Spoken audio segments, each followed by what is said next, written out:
छठा दिन युद्ध का और इस बीच पल पल का अपडेट इंडिया न्यूज आप तक पहुंचा रहा है। बहुत बड़ी खबर, रूस यूक्रेन की जंग से जुड़ी हुई बहुत बड़ी खबर और बहुत बड़ा अपडेट ये रूसी सेना का यूक्रेन के मिलिट्री बेस पर बहुत बड़ा हमला हुआ है, जिसमें 70 से ज्यादा लोगों के मारे जाने की खबर इस वक्त मिल रही है।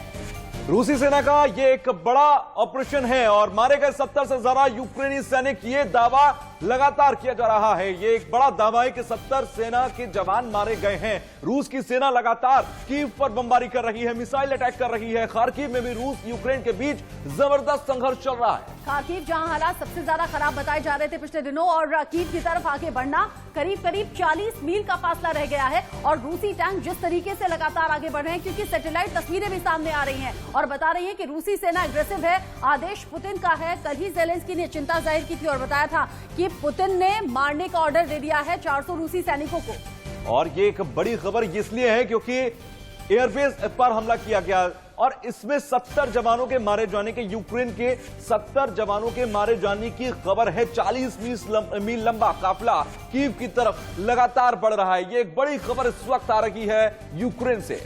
और इसी पर बात करने के लिए डिफेंस एक्सपर्ट के तौर पर रिटायर्ड मेजर मोहम्मद अली शाह हमारे साथ जुड़ गए हैं। वो हमसे इस बारे में जानकारी पहुंचाएंगे दर्शकों तक भी, और साथ ही यूक्रेन एम्बेसी के बाहर से अजीत श्रीवास्तव भी हमारे साथ जुड़े हुए हैं। लेकिन पहले मेजर शाह, इन खबरों को हम किस तरीके से देखें, क्योंकि लगातार यूक्रेन के लिहाज से परेशान करने वाली खबरें हैं, लेकिन ज़ेलेंस्की की जिद, ज़ेलेंस्की पीछे झुक नहीं रहे। यूक्रेन की तरफ जिस तरीके से रूस बढ़ रहा है, रूस रुक नहीं रहा। अब चिंता वाली बात नहीं बनी, रूस ने हमला तेज कर दिया, अनुमान था भी यही।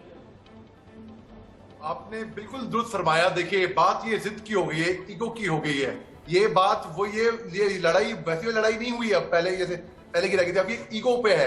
भाई रशियन ऑथर ही है लियो टॉल्स्टॉय, उन्होंने बोला है being peaceful is better than being right.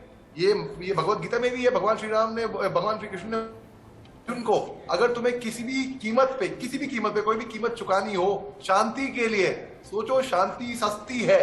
तो आप देखिए यहाँ पे दोनों अपनी जिद पे अटे हुए हैं और एक आदमी, मैं तो मानता हूँ एक आदमी है केवल, जो कि ये युद्ध रोक सकता है, क्योंकि युद्ध और बढ़ती जाएगी। अभी जो पहले 27 किलोमीटर का काफिला कह रहे थे कि 27 किलोमीटर का है, वो अब जैसे आपने दुरुस्त फरमाया 64 किलोमीटर का काफिला है, सैटेलाइट इमेजेस ने दिखाया है। और ये तेजी से बढ़ती हुई जा रही है कीव की तरफ। और बात ऐसी है कि युद्ध जो है केवल मिलिट्री माइट से ही नहीं जीता जा सकता, और ये इतिहास भी गवाह है इस बात का कि मैं मानता हूं रूस के पास मिलिट्रीली बहुत ताकत है, उन्हें अपनी ताकत दिखाई भी नहीं है।